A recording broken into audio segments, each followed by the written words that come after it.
Vous allez bien? Super. Dimanche passé, j'ai partagé comment surmonter l'adversité avec ce texte Acte 16, à partir du verset 16 jusqu'au verset 30, sauf erreur, où Paul et Silas, qui allaient pour louer le Seigneur dans une église, avaient été arrêtés, mis en prison. Mais avant, on avait pris soin de les frapper, de les flageller, de leur faire évidemment ce qui convenait à l'époque pour des gens qu'on arrêtait. On les tabassait, ils étaient en sang. Et là, on avait vu leur réaction. Ils étaient en louange dans leur prison.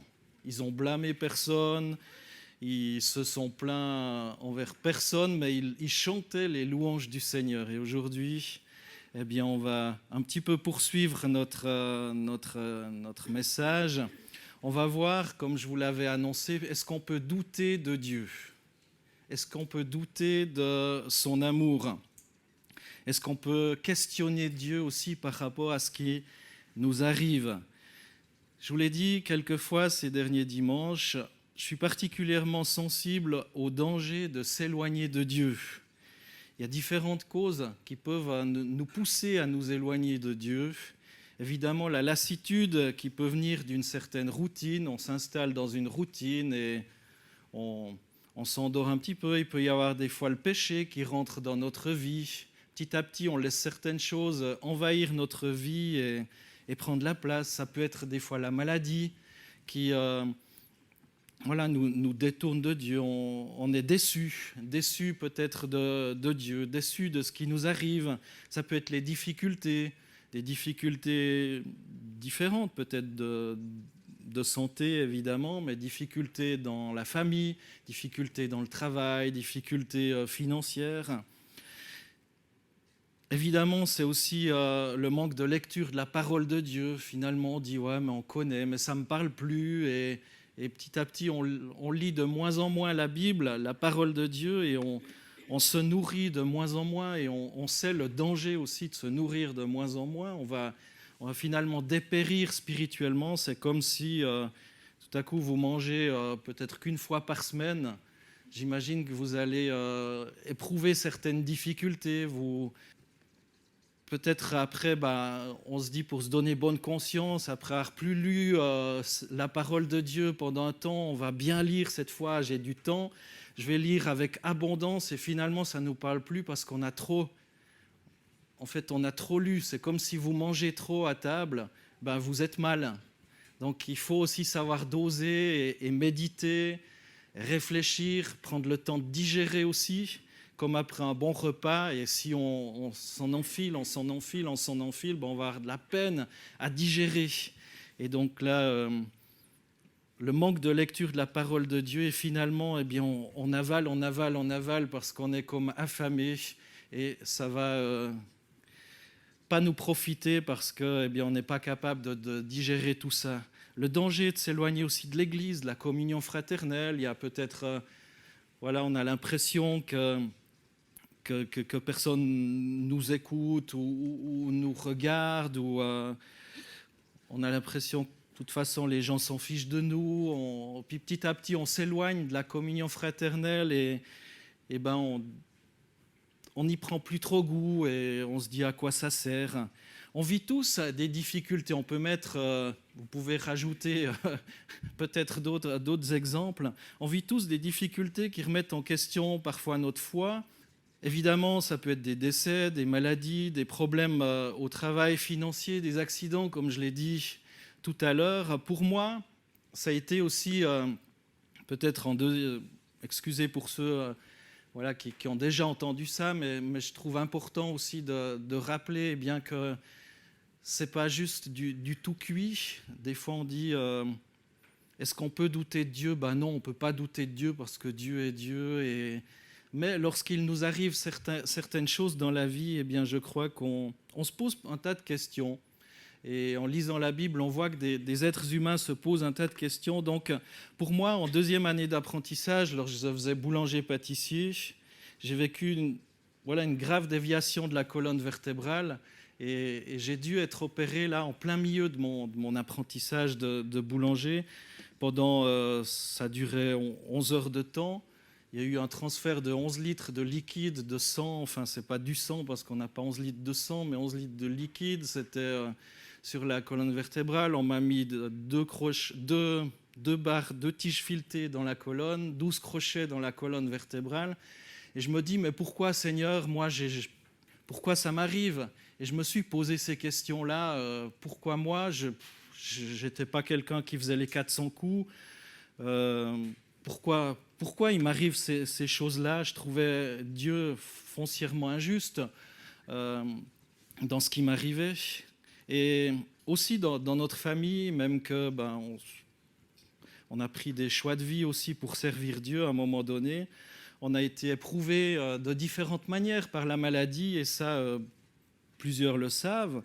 En premier, c'est notre 3e enfant, donc Déborah, qui a failli mourir à la naissance.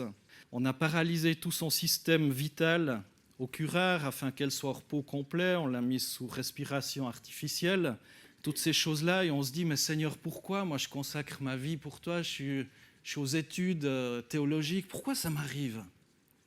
Quelque temps après, badaboum, c'est notre 2e enfant, Timothée, qui s'attrape à l'âge de 3 ans, quelque chose de très rare. On nous a dit que c'était le 2e cas qu'il connaissait en Suisse, une infection par bactérie dans l'articulation de l'épaule droite, ce qui provoque des douleurs atroces et qui a mangé une partie de son os. D'ailleurs, il n'arrive plus à lever le bras trop haut, ça ne se voit pas, mais il y a une déviation. Ensuite, c'est notre 4e enfant, Lydia, qui à l'âge de 7 mois, une opération du cœur. Et puis une 2e à l'âge de 3 ans. Puis, badaboum, c'est ma femme qui est tombée malade pendant 10 ans. Et on se dit, mais pourquoi? Pourquoi il m'arrive ça? Et j'ai pensé à Paul et Silas dans leur prison. Ils n'ont pas dit, mais Seigneur, pourquoi? On est frappé. La seule réponse que j'ai reçue après toutes ces années, ça me fait rire. Et en fait, ça m'a donné la paix. Peut-être vous, ça vous dit, il est zinzin le type. Mais en fait, la seule réponse que j'ai reçue, c'est pourquoi pas? Pourquoi pas? Et peut-être vous, ça ne vous console pas, mais moi, ça m'a consolé. Je me suis dit, mais pourquoi pas? Face à différentes nouvelles qu'on voit dans ce monde, différentes personnes qui vivent des atrocités, pourquoi eux, puis pas moi? Et en fait, ça m'a complètement switché. Dieu vous parlerait peut-être d'une autre manière, vous répondrez peut-être d'une autre manière, mais moi, c'est ce que j'avais besoin. C'est pourquoi pas. Et je n'ai pas eu de sens. Des fois, on a besoin d'avoir un sens sur ce qui nous arrive. Aujourd'hui, j'aimerais répondre à une question, comme je l'ai dit. Est-ce qu'on peut douter de Dieu? Dit autrement, est-ce qu'on peut questionner Dieu? Il y a des parts prématurées de notre frère Antonio aussi qui m'inspire cette question, qui réveille certaines questions dans mon cœur, dans mes pensées, bien évidemment. Et des fois, dans les églises, peut-être plus encore dans les églises évangéliques, on dirait « mais tais-toi et crois ». Tais-toi et crois, c'est comme ça, et puis voilà, remets pas en doute, tu manques de foi, il faut persévérer, etc. C'est souvent la réponse qu'on donne à ceux qui expriment un doute. Puisque Dieu s'est révélé, puisque la Bible est inspirée, puisque l'Église est le porte-parole du Christ sur terre, tais-toi et crois, mets pas en doute. Je pense un petit peu, c'est les amis de Job qui finalement ont répondu comme ça à Job. D'abord, ils ont eu plein d'empathie, ils n'ont rien dit, ils étaient là, ils pleuraient avec lui, puis tout à coup, ils l'ont remis en question, ils l'ont mis en doute, ils ont dit « mais il y a du péché dans ta vie, tu parles comme ci, tu parles comme ça ». En d'autres termes, mais arrête, tais-toi et crois, de toute façon, tu n'es qu'un pécheur, il t'arrive ce que tu mérites parce que tu le mérites bien, tu n'es qu'un pécheur. Voilà. Et tout questionnement des promesses de Dieu est souvent rejeté, condamné, parce que l'Église, c'est ce lieu d'adoration, non celui des discussions, des contestations. Et pourtant, la Bible contient plusieurs récits dans lesquels des hommes et des femmes ont questionné Dieu. Ça vaut la peine de lire la Bible parce que c'est très réconfortant. C'est très réconfortant de lire la Bible. On voit des hommes et des femmes qui ont douté même de l'amour de Dieu, qui ont douté de sa puissance. Il y a un passage très connu et central, c'est l'histoire du peuple élu, peuple d'Israël, avec Moïse. à Horeb. Vous connaissez l'histoire de Moïse, on trouve dans l'Exode aussi son histoire, comment il a été caché, il a été sauvé des eaux, hein. Il a été élevé, éduqué à la cour royale d'Égypte par la fille du Pharaon. Et finalement, il a voulu un petit peu sauver son peuple. Et ça s'est retourné contre lui. Il a été mis en danger, donc il a fui l'Égypte. Il a été berger pendant plus de 40 ans, dans le désert. Donc il a passé 40 ans en Égypte, il avait 80 ans et tout à coup Dieu se révèle à lui. Dieu se révèle à lui de façon mystérieuse. C'est un jeune homme de 80 ans qui est là et Dieu lui se révèle à lui dans un buisson ardent et lui parle et lui dit c'est toi qui vas faire sortir mon peuple d'Égypte. Le gars, il se dit, non mais ça va, 40 ans, j'étais chassé de ma famille, là j'étais chez le Pharaon. Après, j'ai dû quitter, je cours après les moutons, les brebis dans le désert. Et puis maintenant que j'ai 80 ans, je vais aller parler à mon peuple. Quand j'ai voulu les délivrer, ils ont dit, qui t'es toi t'es qui toi pour venir nous délivrer? Si tu veux aussi nous tuer comme tu as tué l'Égyptien? Quand il a porté secours à un Israélite qui se faisait tabasser par un Égyptien, et il dit, mais ils ne vont pas m'écouter. Et lorsque l'Éternel apparaît dans une flamme de feu, ce buisson ardent, et demande à Moïse de délivrer Israël de l'esclavage d'Égypte, Moïse va refuser à plusieurs reprises. Il va douter simplement de la grandeur de Dieu, de la capacité de Dieu d'agir dans sa situation. Pour commencer, Moïse estime ne pas être à la hauteur de la tâche. Dans Exode 3, verset 11, Moïse dit à Dieu, « Qui suis-je, moi, pour aller trouver le Pharaon et pour faire sortir les Israélites d'Égypte, pardon. Qui suis-je, moi, pour aller trouver le Pharaon et pour faire sortir les Israélites d'Égypte ?» Nous, on pourrait se dire, ouais, mais quand même, Moïse, tu manques de foi, c'est Dieu qui te parle. En plus, moi, je trouve toujours, c'est assez incroyable comment Dieu se révèle à Abraham, au patriarche, à Moïse aussi. On a l'impression qu'ils ont le téléphone et puis Dieu leur dit, allô, ouais, alors Moïse, tu fais comme ça. Et puis Dieu se révèle à lui. Nous, des fois, on se dit, mais c'est dur d'entendre la voix de Dieu. Et puis là, Dieu lui parle. Il y a le feu, en plus, un buisson qui ne brûle pas, un buisson ardent. Et puis Dieu lui parle, et puis Moïse il dit, mais qui suis-je moi pour aller trouver le Pharaon et pour faire sortir les Israélites d'Égypte? Là, franchement, ce type, il manque de foi. Hein.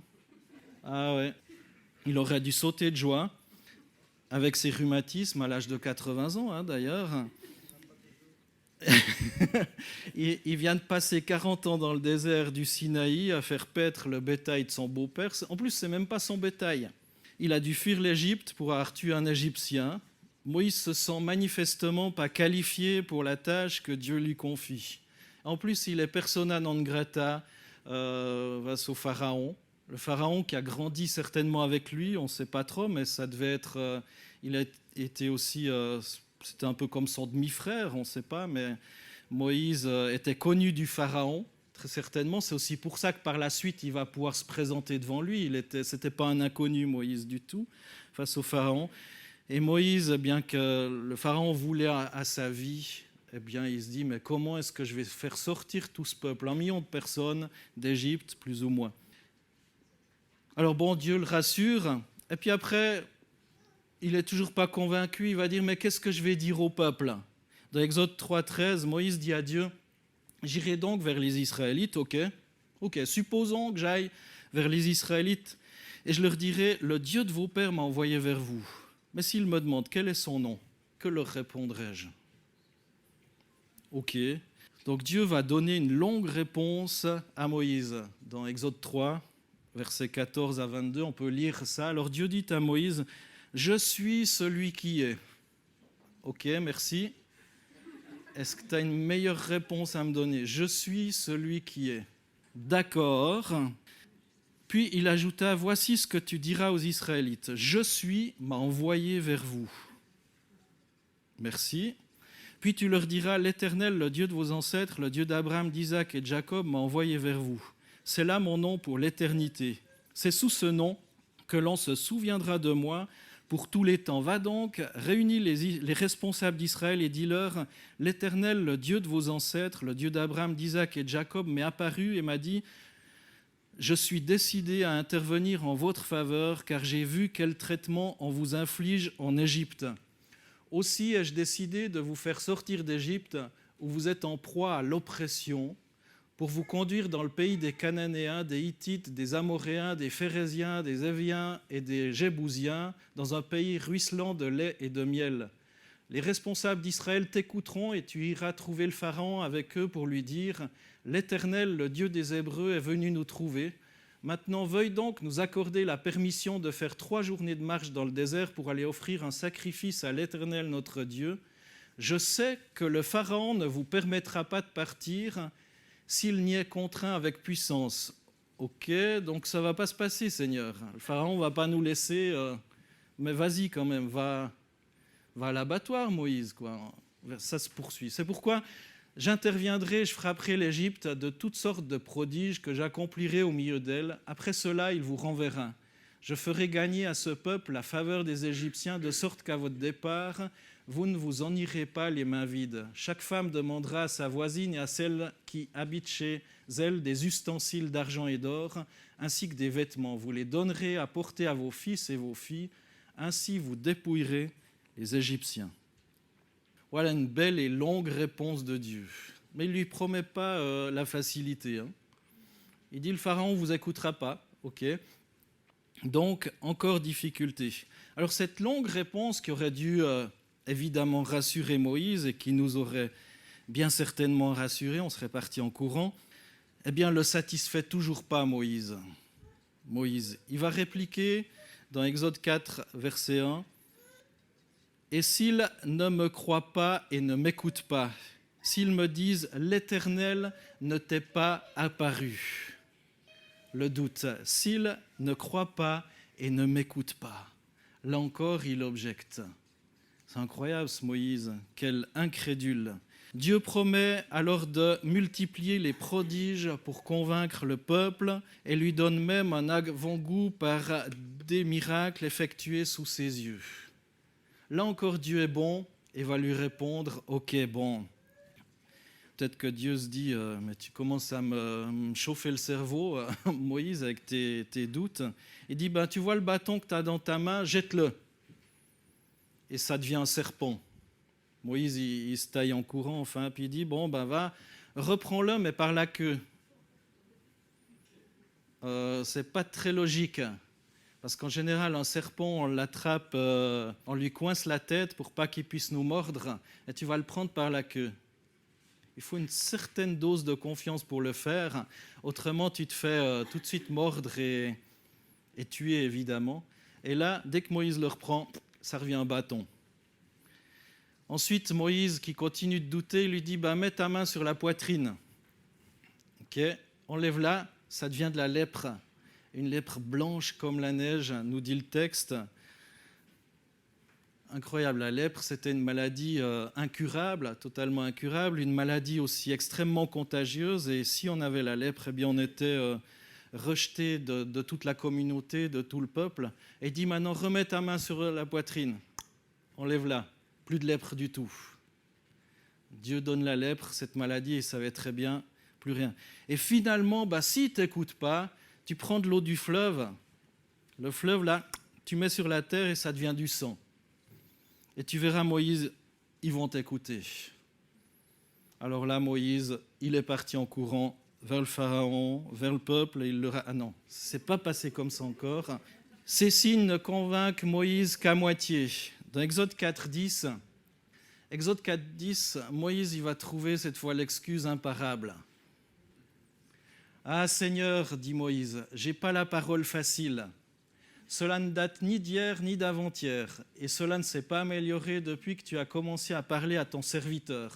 J'ai la bouche et la langue embarrassées. » On pourrait dire qu'il était bègue. Il ne savait pas très bien parler, puis c'est pas avec ses moutons et ses brebis qu'il devait avoir beaucoup de conversations. Hoi, hoi, hoi, ou je ne sais pas comment ce qu'ils disent dans le désert. Donc, il n'avait pas grand monde à qui parler dans le désert pendant 40 ans, là, s'occuper des moutons de son beau-père. Je pense que Dieu il commençait à en avoir assez, quoi, quand même. Donc ça convainc qu'à moitié Moïse. Dieu écarte une nouvelle fois l'objection en rappelant à Moïse que le Créateur peut donner à tout homme de s'exprimer. Donc voilà, c'est Dieu qui donne de s'exprimer, c'est pas toi, c'est pas tes études, c'est pas parce que tu es une personne respectée, respectable, que tu as du bagou, que les gens vont plus t'écouter. C'est Dieu qui fait parler. Mais bon, Moïse, je vais te rassurer, je vais quand même te donner une petite zone de confort. L'Éternel lui répondit, qui a doté l'homme d'une bouche? Qui le rend muet ou sourd, voyant ou aveugle? N'est-ce pas moi l'Éternel? Maintenant donc, vas-y, je serai moi-même avec ta bouche et je t'indiquerai ce que tu devras dire. Voilà. C'est rassurant quand même, Dieu est bon. Et là, Moïse, toujours la tête dure, mais il veut pas, quoi. Il veut pas entendre. Il veut pas entendre. Et là, je crois que Dieu il va quand même se mettre en colère. Eh oui, Dieu va se mettre en colère. Moïse ne se contente pas d'énoncer des réserves à l'égard du projet de Dieu, mais cette fois, il va refuser carrément, catégoriquement. Là, il trouvait des excuses. C'était pas possible, les gens vont pas l'écouter. Finalement, il sait pas parler. Dans Exode 4, versets 13 à 17, il est dit, mais Moïse rétorqua, non Seigneur, je t'en prie, envoie qui tu voudras pour cela, mais pas moi. Envoie quelqu'un d'autre. Alors l'Éternel se mit en colère contre Moïse et lui dit, eh bien, il y a ton frère Aaron, le Lévite, je sais qu'il parlera facilement. D'ailleurs, il est déjà en chemin pour venir te trouver, il sera tout heureux de te voir. Tu lui parleras, tu lui mettras des paroles dans la bouche, et moi, je vous assisterai tous les deux dans ce que vous direz, et je vous indiquerai ce que vous aurez à faire. Il sera ton porte-parole devant ton peuple, il te servira de bouche, et tu seras pour lui comme le Dieu qui parle à son prophète. Tu prendras ce bâton en main, et c'est avec celui-là que tu accompliras le signe miraculeux. Donc les réponses de l'Éternel sont vraiment révélatrices de l'attitude de Dieu face au questionnement des hommes. On voit que Dieu a usé de beaucoup de patience. Dieu a compris aussi ce que vivait Moïse, pourquoi il avait des doutes, pourquoi il était récalcitrant, et Dieu a eu certainement plus de patience que ce qu'on en aurait eu. Et finalement, Dieu avait vraiment envie de l'utiliser. Il aurait pu dire, maintenant, loin ce Moïse, j'en prends un autre. Je prends Aaron qui, lui, vient tout content pour accomplir ce travail. Donc Moïse, loin du Baal, mais non.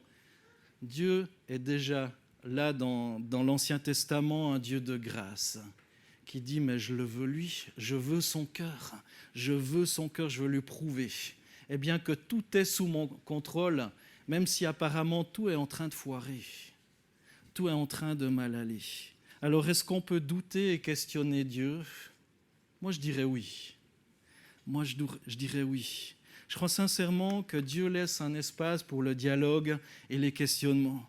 Les hésitations, les doutes à l'égard de la parole ne sont pas immédiatement condamnés. On le voit dans ce texte, par exemple, et il y en a d'autres. Dieu prend le temps de répondre à chaque objection avec une grande patience. Parfois, Dieu se contente de répondre par des paroles. Parfois, il accompagne ses paroles par des miracles. On voit avec le bâton que Moïse a jeté par terre, qui est devenu un serpent. On voit avec la lèpre sur sa main. On voit avec l'eau qui est devenue du sang sur la terre. On voit tout ce que Dieu a fait, mais aussi dans la Bible, on voit que Dieu simplement se contente de dire « Je suis celui qui est, je suis celui qui suis ». Et parfois, Dieu fait un miracle.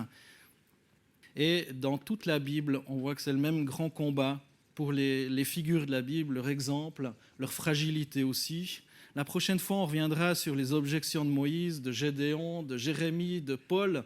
On verra d'autres exemples et on ira un peu plus loin. Mais je suis persuadé que l'homme et la femme qui va sonder les Écritures trouvera une réponse finalement à toutes ces questions, en tout cas une réponse qui va lui donner la capacité de continuer d'avancer, de faire confiance à Dieu.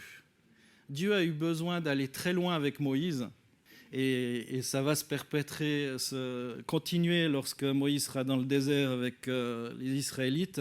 Dieu a eu besoin de beaucoup de patience face à Moïse. Dieu a besoin de réponses. Et comme je vous ai dit tout à l'heure, moi, la réponse que j'ai eue, c'est pourquoi pas. Et c'est ce que j'avais besoin. C'est ce que j'avais besoin d'entendre de la part de Dieu.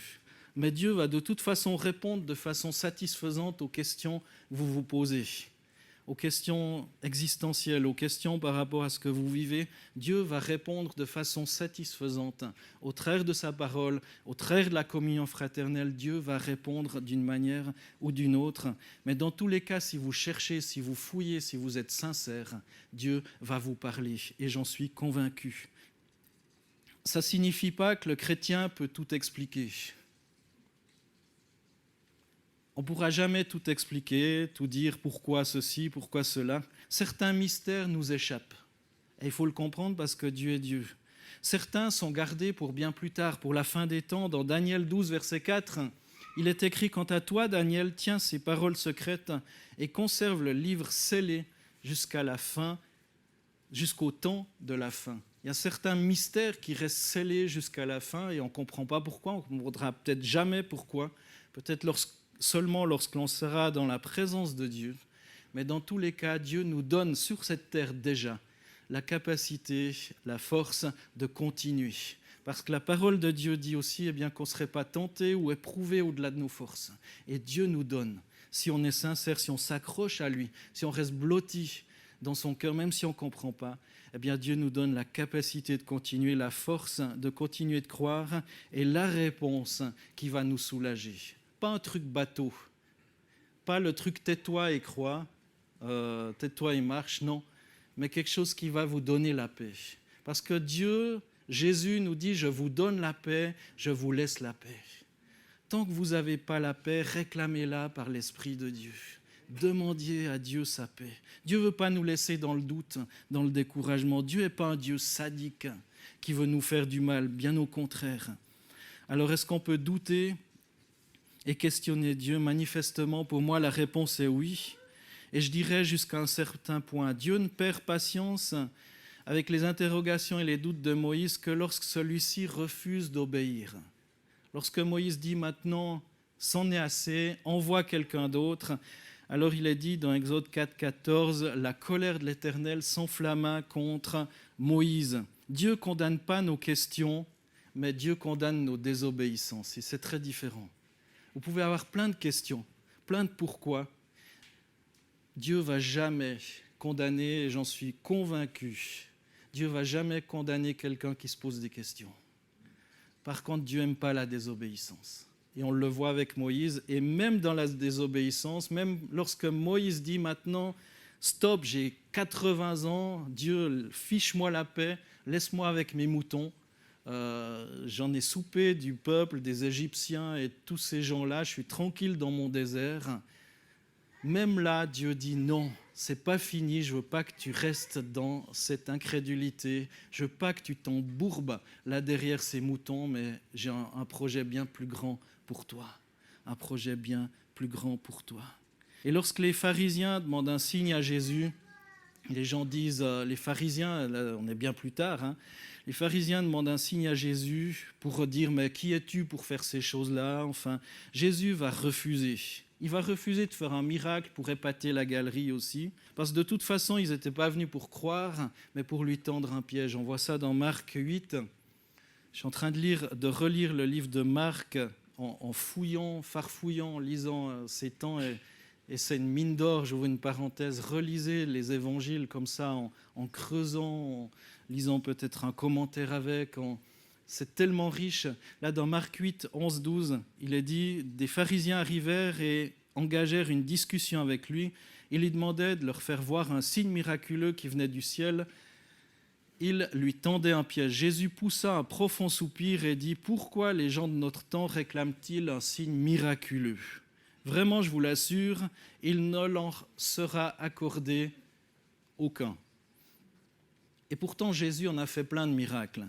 Mais il n'a pas fait pour épater la galerie. Il n'a pas fait pour publier sur YouTube, sur Facebook ou sur autre, pour dire voilà comme notre foi est grande et comme nos miracles sont grandioses, on va toujours dire c'est la puissance de Dieu, mais par la gloire de notre puissante Église. Non, Jésus n'a pas fait ça. Lorsque les gens lui demandaient des miracles, il n'en a pas fait. Il a simplement été ému de compassion par rapport aux gens qui souffraient. Il est venu à leur secours à ce moment-là. Les miracles du Christ n'avaient pas ouvert la foi des pharisiens, mais au contraire, ça les avait même endurcis. Ils ont finalement même dit que c'était par Belzébul qu'il accomplissait des miracles, par le prince des démons. Donc il y a des gens qui sont guéris, il y a des gens qui sont comme ça chahutés par des esprits mauvais. Dieu les délivre au travers de Jésus-Christ et il va dire, mais de toute façon, c'est par Belzébul qui chasse les démons. Ok ? Donc même ça, ils ne croyaient pas. La parole que l'Église doit adresser à celui qui questionne Dieu n'est pas « tais-toi et crois », mais « écoute et crois ». C'est très différent. C'est très différent. Et je crois que la foi vient de ce qu'on entend. Dans Romains 10, 17, l'apôtre Paul va le dire, la foi vient de ce qu'on entend et ce qu'on entend vient de la parole de Christ. Écoutez cette parole de Dieu, nourrissez-vous de cette parole de Dieu. Comme je l'ai dit tout à l'heure en introduction, on est riche en Bible, on l'a sur notre smartphone, sur notre ordinateur, différents supports, mais parfois on omet de la lire. Lisez cette Bible, lisez cette parole de Dieu, méditez-la. Peut-être comme je suis en train de le faire avec l'évangile de Marc, j'avais fait Matthieu juste avant, comme je suis en train de le faire avec Marc, mais fouillez un texte, creusez, cherchez à comprendre aussi, à être enrichi. Même des fois, on se dit, c'est bizarre comme texte quand même, ça ne me parle pas. Mais essayez déjà de mettre en pratique ce que vous comprenez. C'est déjà tellement riche et finalement, ça nous encourage tellement. Ça nous encourage tellement. Moi, je me souviens d'une fois, je demandais à Dieu de me délivrer de telle et telle chose. Mais Seigneur, je t'aime, je prie sincèrement, j'ai envie d'être délié de ces choses-là.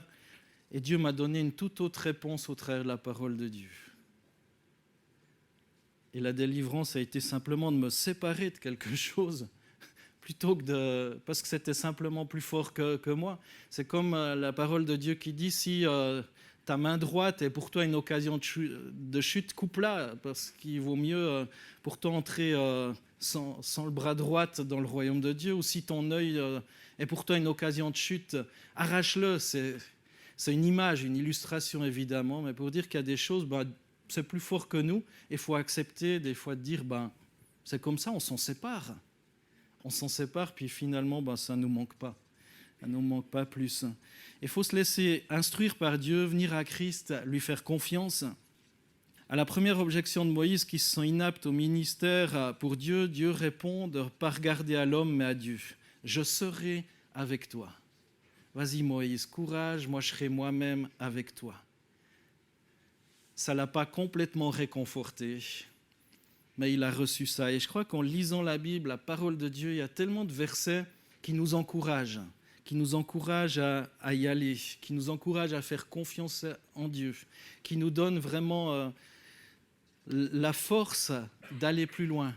C'est peut-être des textes qu'on a lus 20, 30 fois ou 40 fois et tout à coup on le lit puis c'est juste la réponse qu'on avait besoin de la part de Dieu. Juste cette réponse qui nous permet, puis on se dit, pourtant je l'ai lu 50 fois, ça ne m'a pas parlé. Et puis là, la 51e fois, hop, on a l'impression que Dieu a juste écrit ça pour moi. Alors ça vaut la peine. Des fois, j'entends des gens qui m'ont dit, mais j'ai lu toute la Bible. Mais une fois. Mais même si vous l'avez lu une fois en entier, c'est super, bravo. C'est merveilleux, mais continuez de la lire. Continuez de la lire parce que c'est une parole vivante où Dieu se révèle au travers et par son esprit. Moïse ne peut pas, mais l'Éternel peut tout.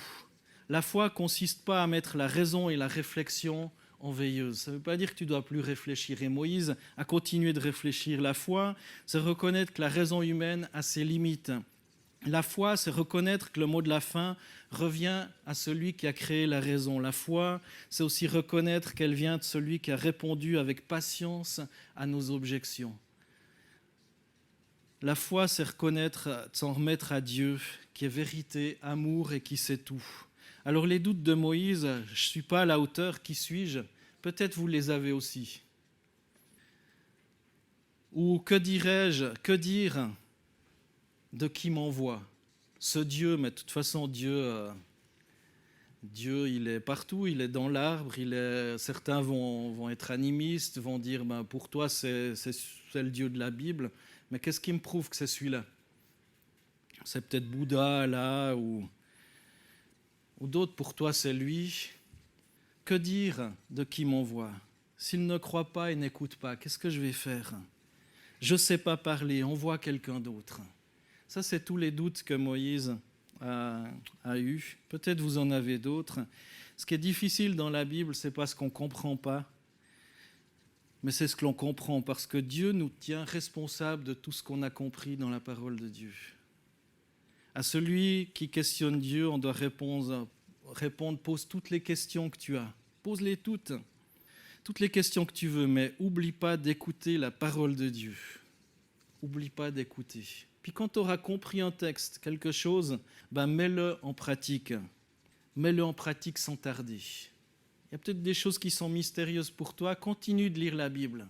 Continue de fouiller, continue de prier, de demander des réponses. Mais en attendant, mets déjà en pratique tout ce que tu as compris de l'amour de Dieu, de sa parole, de ce qu'il demande de toi. Comme je l'ai dit, la foi vient de ce qu'on entend, et ce qu'on entend vient de la parole de Christ. Ce qu'on entend vient de la parole de Christ. La prochaine fois, on parlera des différents combats aussi, de différents personnages dans la Bible, leur exemple, leur fragilité, comment aller de l'avant avec ça. Mais aujourd'hui, j'avais à cœur de vous encourager à ne pas vous accuser faussement parce que vous avez des questions. C'est sain, c'est bon d'avoir des questions. C'est bon et c'est sain de même poser des questions à Dieu. C'est bon et c'est sain de chercher à trouver des réponses. Pas n'importe où, mais dans la présence de Dieu. De l'écouter, de le laisser vous toucher. Ce soir, pour ceux qui ont un cœur de revenir pour le culte, on parlera du thème « Tiens bon, ne lâche pas, connecte-toi à Jésus ». Tiens bon, ne lâche pas, connecte-toi à Jésus. Je crois que c'est tellement important d'être connecté à Jésus. Et c'est un peu le même thème ce matin, de rester connecté à Jésus dans nos doutes, de tenir bon dans notre foi, d'être là et aussi de poser les questions à Dieu, peut-être à d'autres chrétiens, mais surtout de ne pas s'isoler. Dimanche passé, je vous ai montré cette vidéo des buffles. Le buffle qui était tout seul, qui allait se faire manger par un lion. Et finalement, il va dans la rivière, et là, c'est un crocodile qui veut le manger. Et alors, il doit ressortir de la rivière, et là, c'est plusieurs lions qui veulent l'attaquer. Et il est là, dans cette attente, et de se faire bouffer. Finalement, avec ses cornes, il arrive un petit peu à les chasser, mais il y a d'autres lions qui viennent, et c'en était presque fini de lui. Mais tout à coup, il y a d'autres buffles qui arrivent, 2, 3, 4. Finalement, il y a tout un troupeau de buffles qui sont là. Et c'est les lions qui ont déguerpi, parce que face à la foule de ces buffles, ils ne faisaient pas le poids. Mais tous lions qu'ils étaient, ils ont dû fuir devant les buffles, et ils ont même été, on voit à la fin, ils ont même été dans la rivière pour boire. Même le crocodile ne pouvait plus rien pour eux.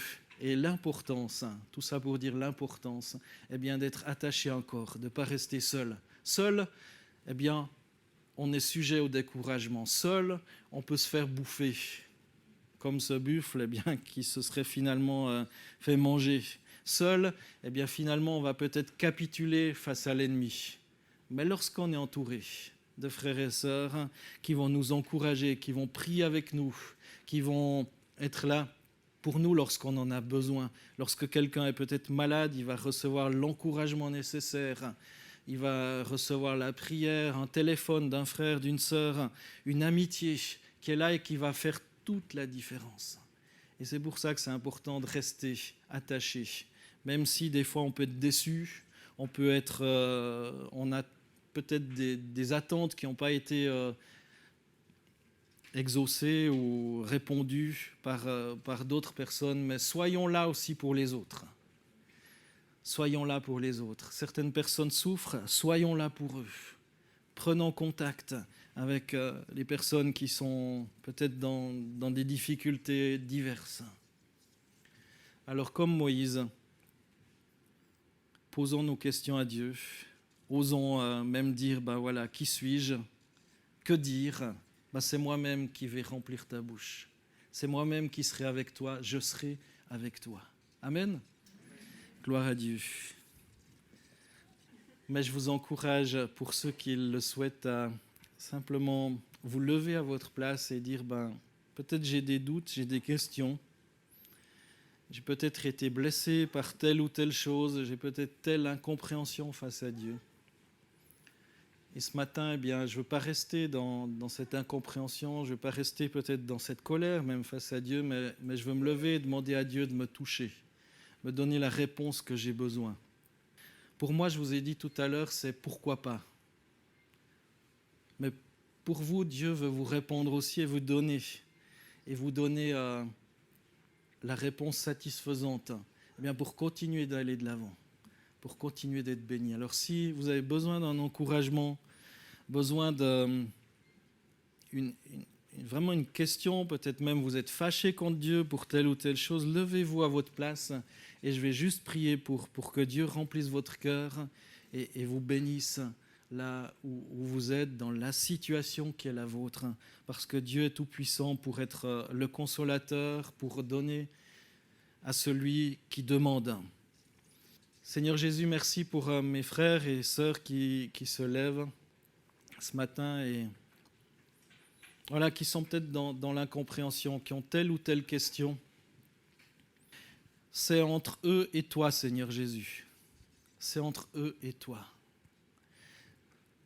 Seigneur, moi j'ai eu besoin de trouver une réponse satisfaisante. Moïse a eu besoin d'être beaucoup encouragé pour finalement aller avec ce peuple qui était têtu, on voit. Et ça n'a pas été facile pour lui, même que tu étais avec lui. Mais Seigneur, il a eu la force d'aller. Et pour moi, tu me donnes la force d'aller et de continuer. Et pour d'autres, pour ceux qui se lèvent, tu veux leur donner la force, Seigneur, par ton esprit. Seigneur, tu es celui qui console, tu es celui qui donne des réponses, tu es celui qui relève, tu es celui surtout qui parle. Seigneur, parce que tu es, Seigneur, le Verbe. Et Seigneur, tu veux te révéler ce matin à ces bien-aimés, Seigneur, qui se lèvent devant toi, avec leurs questions, peut-être avec leurs doutes, avec leur pourquoi. Mais dans tous les cas, Seigneur, je te demande dans ta bonté de te révéler, de parler, Seigneur, et de leur donner la force aussi de se nourrir de ta parole, la force aussi de s'entretenir dans la communion fraternelle, la force, Seigneur, d'aller vers les autres et d'oser peut-être demander aussi du soutien, de l'aide, de l'amour. Oui, béni soit ton nom, Jésus. Amen.